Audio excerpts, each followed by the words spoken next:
ঢালিউডে শাকিব খানের একচ্ছত্র অধিপতি, একের পর এক হিট সিনেমা দিয়ে করছেন বাজিমাত।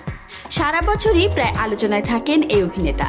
কখনো ব্যক্তিগত জীবন তো কখনো পেশাগত জীবন, দুটোই যেন আলোচনার বিষয়।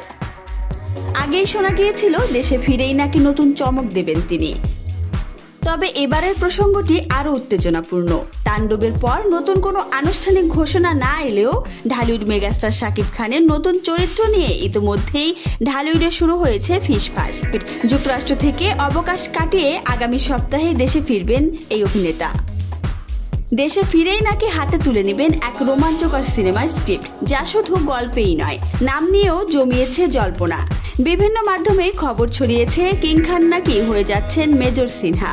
2020 সালের আলোচিত কক্সবাজারের ঘটনাকে ঘিরে এই গুঞ্জন আরও উস্কে দিয়েছে। তবে ভেতরের খবর বলছে বিষয়টা এতটা সরাসরি নয়। একটি ঘনিষ্ঠ সূত্রের দাবি, শাকিব সেনা কর্মকর্তা নন, বরং রাষ্ট্রীয় গোয়েন্দা সংস্থার সাবেক এক দুর্ধর্ষ এজেন্টের ভূমিকায় হাজির হবেন। এই চরিত্রে তাকে দেখা যাবে দেশের জন্য একের পর এক শ্বাসরুদ্ধকর অপারেশন চালাতে, কখনো গোপনে কখনো প্রকাশ্যে, আর মাঝে মাঝে রাজনৈতিক অঙ্গন নাড়িয়ে দিতে।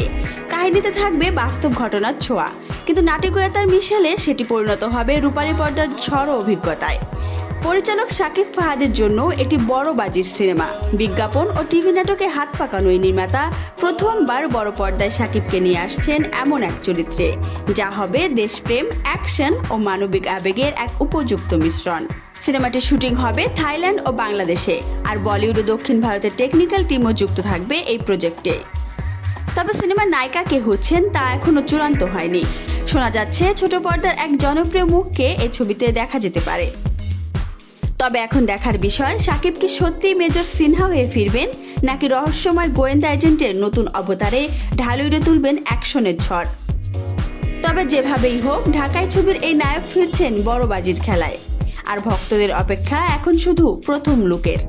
আপনি যদি শাকিব খানের ভক্ত হয়ে থাকেন তাহলে কমেন্টে জানাতে পারেন।